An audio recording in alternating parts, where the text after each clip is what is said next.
Hello and welcome to another edition of GNAT-TV's In-Depth series. I'm Andrew McKeever, the news director here at GNAT-TV's News Project, and it's a pleasure to have you with us today. Today is Tuesday, October 9th, and it's also a pleasure to be joined here in the studio by Brad Peacock. Brad is from Shasbury, and he is running for the position of U.S. Senator. You may recall that somebody ran for president a couple of years ago, also is currently holding that office, but Brad is going to be one of 9 candidates altogether who will be on the ballot that you'll have a chance to mark up on November 6th, or maybe even before then if you decide to vote early. But anyway, Brad, great to have you with us today, and looking forward to hearing about your positions on some of the issues.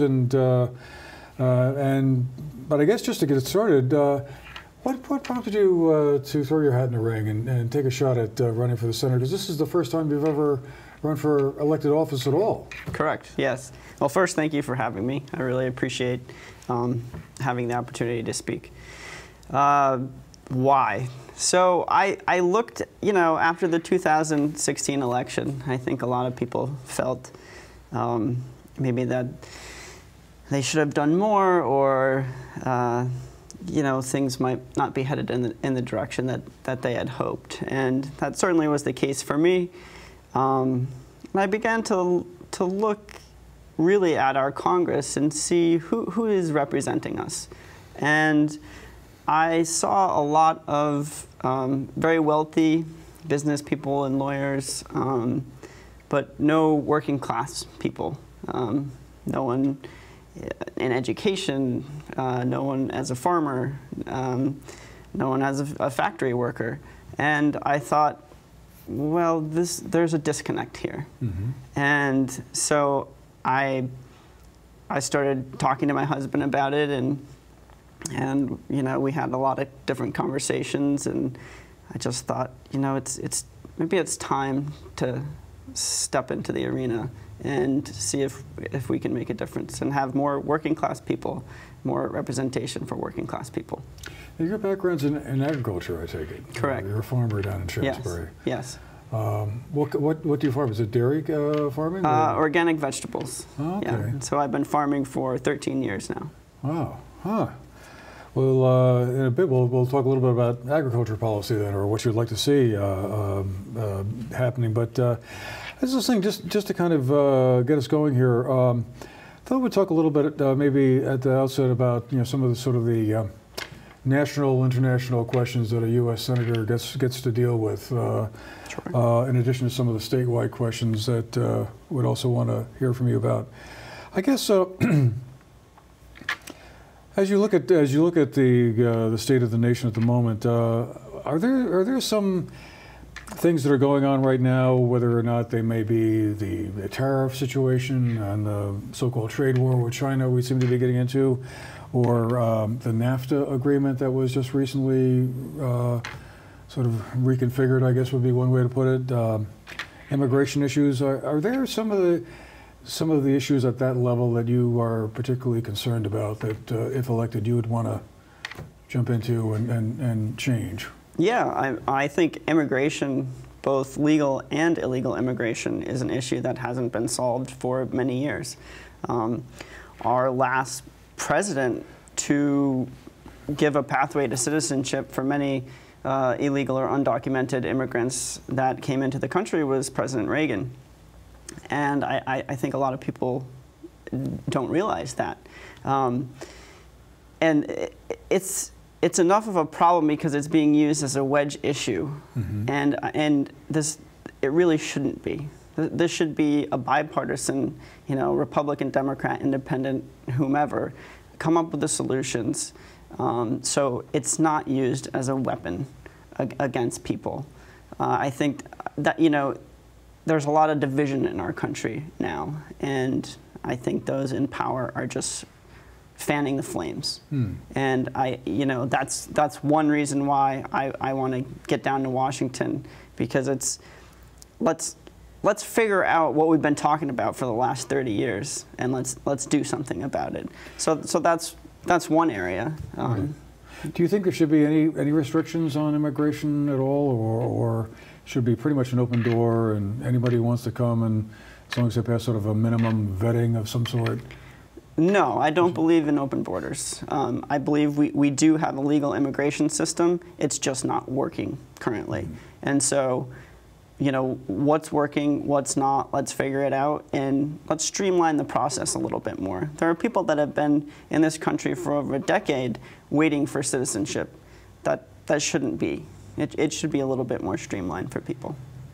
Okay. And what about the whole situation that seems to be emerging with China and the tariffs on steel and aluminum, among other things? I mean, do you think that that's is that an approach that you would support if elected, or do you feel like we're kind of working our way into a bigger problem here? I think we are working our way to a bigger problem because we're not going at it in a diplomatic way. It seems to be more of a bully pulpit. And I don't agree with that approach. I think that China has manipulated trade practices for a long time, and I think we need to get a little bit more aggressive with our policies with that, but not in the way of bullying our neighbors. You know, I look at what just happened with Canada, and I'm very disappointed. Canada is one of our strongest allies, you know, our neighbor to the north, and we seemingly did a lot of damage to our relationship with that country, and that's really too bad. And I don't think in the long run that is good. I don't think bullying our way in is good, but a more diplomatic approach, yeah. Well, this past week, of course, Washington, D.C. has been gripped by the whole situation surrounding Brett Kavanaugh and the Supreme Court appointment.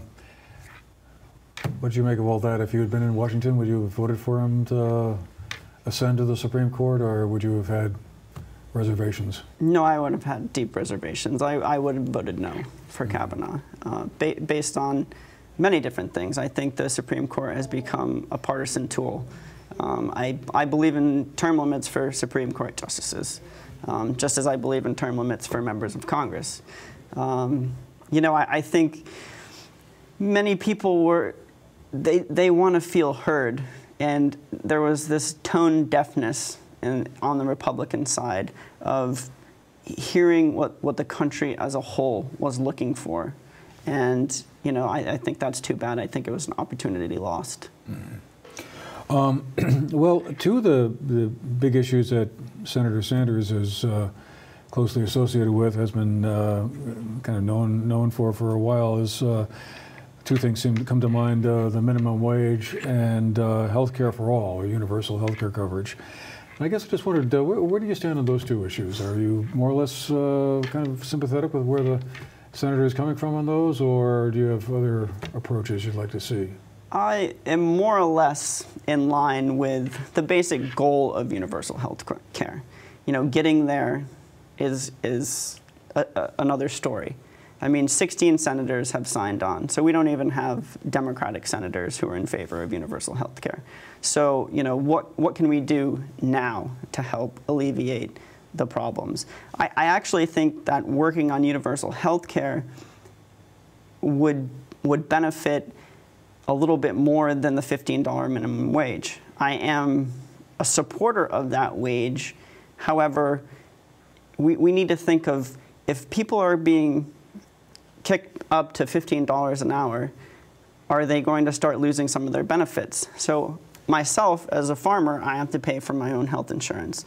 So, where I work, it's like, I don't know if I want to raise, because my health insurance premium then goes up, then I have less coverage, my deductibles are higher, and so I'm actually making less money. And also, I am, student loan debt ridden, and my student loan debt payments go up every time I get a wage. So I think, figuring out solution of universal health care first, I think, would absolutely help so many people and would alleviate that wage gap, and then sort of working our way up to $15. I'm not sure $15 is a livable wage anymore.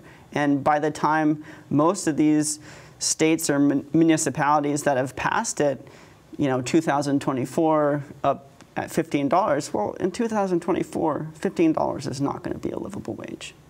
What is the big snag or hang up around the or main challenge with universal health care coverage? I mean, Governor Shumlin, when he was governor a few years ago, tried to push that through in Vermont. Finally had to give up because I guess the cost of it was just more than the state could handle. Right.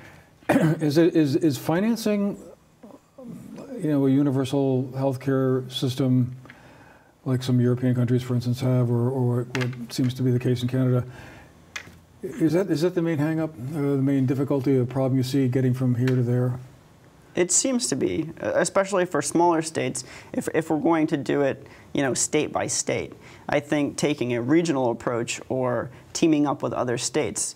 Now, if California wanted to pass universal health care and we could team up with California, I think then it could work. California, I believe, is about the 5th largest economy in the world. So, that's one approach, but it really should be done on a federal level. But if we can't get there, if Congress just can't get there, then maybe, our governor should start thinking more regionally and see what can we accomplish in the Northeast. Mm-hmm. Yeah, that was one notion that floated around, but not all the 6 states in New England wanted to sign on to that, so right. Kind of stuck at the time. And it certainly would be interesting to see, since the Affordable Care Act, which was passed under the previous administration, seems to be so controversial, just in its sort of relatively mild form, right, compared to universal health care, that it'll be interesting to see if we ever get to a point where all 50 states would want to go the whole 9 yards. Well, you're, as a farmer, you must have a lot of feelings about agriculture policy and what should be done. Are there any big changes you would like to see in the way the government handles agriculture? Absolutely. The milk pricing system in our country is antiquated and needs to be resolved. I mean, we've lost I know it's over 60 family dairy farms in Vermont since the beginning of this year alone. And we just can't keep going like that. Do we want to be the state of big ag, where these larger farms are buying up the smaller farms as they close, putting people, out of their livelihood because we can't seem to come up with a proper system? So in Canada, they have a quota system, which most of the Canadian farmers actually are in favor of and love. So, that's one idea of an approach. I think the last time we attempted to do that in Congress, it was under Jim Jeffords, Senator Jeffords, and the dairy lobby came in, the large ag lobby came in and squashed it. Well, I think we really need to revisit that. So that's one area. I think, getting younger people more involved in agriculture is extremely important. I mean, food is the essence of life, food and water. We need it to survive. So we need younger farmers. The average age of farmers in this country is, I believe, in this mid to upper 60s, if not 70s. So, and we're just not getting the younger people involved. So if I could be an advocate for a renaissance in farming or back to the land, then so be it. That's what I would love to do. Well, why do you think it is that so few young people want to go into farming or agriculture? I mean, because it seems like in certain niches of the agricultural sector, there is a lot of more interest anyway than seemed to be the case 10 or 15 years ago among young folks who want to get in, particularly organic, healthy food manufacturing. But why do you think it is then that the average age of a farmer is in the high 60s? Because it's not an occupation where you make a lot of money. And I think that's getting back to the simplicity of life and the simple things of life. You might not make a lot of money, but your life is so much more whole when you're a part of a community. And so, what are our values going forward? Are our values towards banking or Wall Street and these insane executive pays, or do we start paying farmers a little bit more money, or at least getting more grants out there so people can afford to farm a little bit more, or tax breaks?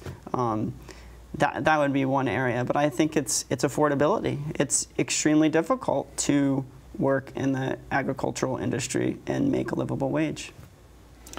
You mentioned milk prices a few minutes ago.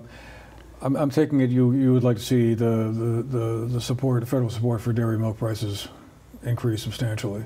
Absolutely. I mean, I think, you know, we want affordability when it comes to milk, but we also need to raise the price a little bit. I mean, farmers, they need a little bit of help, and I think as consumers, we can do that. We can also help transition more farms into organic dairy, which, you know, the organic industry is a multi-billion-dollar industry that just keeps, you know, growing and growing every year. So it's great, and I know that some organic dairy, like Horizon Dairy, have implemented quota systems that stabilize the price a little bit more for the farmers. So I think we can go that route. As you look at the Vermont economy, what is it that you find most concerning? Is it the demographic question? I mean, you alluded to that with the question about farming, but of course, as we know, this is a demographically challenged state, kind of across the board. Right. Or are there some areas we're just simply not exploiting as well as we should that would sort of help the state's economy get boosted a little bit? Yeah, I mean, I think that's a multi-pronged approach, but I think connectivity is key, and laying fiber optic to every corner of Vermont is extremely important. And, you know, I know it's not cost beneficial for some companies that have contracts with the state to go out there and lay fiber optic for, you know, very few people, but I think we should mandate it. If you want to do business in Vermont, let's get to it, because we need to keep up with technology. I think also, you know, keeping our young people here, so finding the jobs for them, but expanding our agricultural job sector. We should have regional food hubs all around our state, in every corner of our state, because we have the farms that produce the food. They just don't have a way to get it out there into the mass market. We have markets in New York City, Boston, Montreal. You know, if we could, on our farm anyway, if we could put access food into a food hub that is then frozen or canned and then put out, that would be great. And I know a lot of farmers who would like to see that happen. And so there's some jobs that could be created there. I think building our towns and cities, small cities, up and not so much sprawling out. So getting, you know, new sewer lines, water lines a little bit further out. So, you know, our carbon footprints are reduced. So we have people that can walk into town and get their groceries or go to work or ride their bike. Mm-hmm. So urban planning, a little bit better urban planning would be good. You mentioned a few minutes ago that you were in favor of term limits, not only for the Supreme Court, but for, I guess, basically everybody. How many terms do you think a senator or a member of the House of Representatives ought to have? So 5 terms for a House member, so that's 10 years, mm-hmm. and 2 terms, so that's 12 years for a senator. I think this could be a solution to getting money out of politics. And, you know, past that, if we can do that, if we can make that happen, then maybe it's 3 terms. But I think implementing term limits is key. I know people will say, well, the experience and the seniority, well, that's part of the corrupt system. You know, if no senator should have any more power, really, than any of the others, because we're United States, so we should all be working together. You mentioned campaign financing, so I'm assuming that you're not a big fan of the Citizens United decision that the Supreme Court handed down a few years back. Not at all. I put forth a campaign finance pledge this election, and nobody wanted to sign on for that. Some of the other independent candidates that I sent it to were interested, but it was really geared towards Senator Sanders, who has campaigned vigorously on campaign finance reform, and I thought that it would be a really great opportunity, not only for our state, but for our country and moving forward, if we could actually put our money where our mouth was and say, okay, this is how much we're going to spend. And the chances are, with his universal name recognition, he wouldn't have had a problem being reelected. So, I'm not quite sure why he didn't. His campaign did send me a letter, his campaign manager, saying that, because he's such a target from billionaires and special interests, that they didn't think that was, proper at the time. I wholeheartedly disagree with that, but I think we really missed a real opportunity for the rest of the country to see that it can work. Would you favor a system where every candidate gets a certain number of dollars per voter, or how would you set the limit as to what a candidate could spend for? Yeah, like a public finance. Yeah, absolutely. We have a public finance system in place for governor in Vermont, which is the model that I went off of. So $225,000 is the cap. I'm not even sure anyone's ever taken the state up on it, because we're just spending millions of dollars on races, which could be used for so many other things that are needed in our state. Those resources could be used for, the homeless shelters that are seeing cuts in their budgets from HUD. They could be used for agricultural programs in schools. So it was $225,000, and the incumbent could only raise 85% of the 225, which turned out to be 191,000 or something and change. And I think that's fair. I mean, the power of incumbency is so great in the name recognition. And how are we going to get other people involved if we just keep spending unlimited amounts of money where nobody can even compete?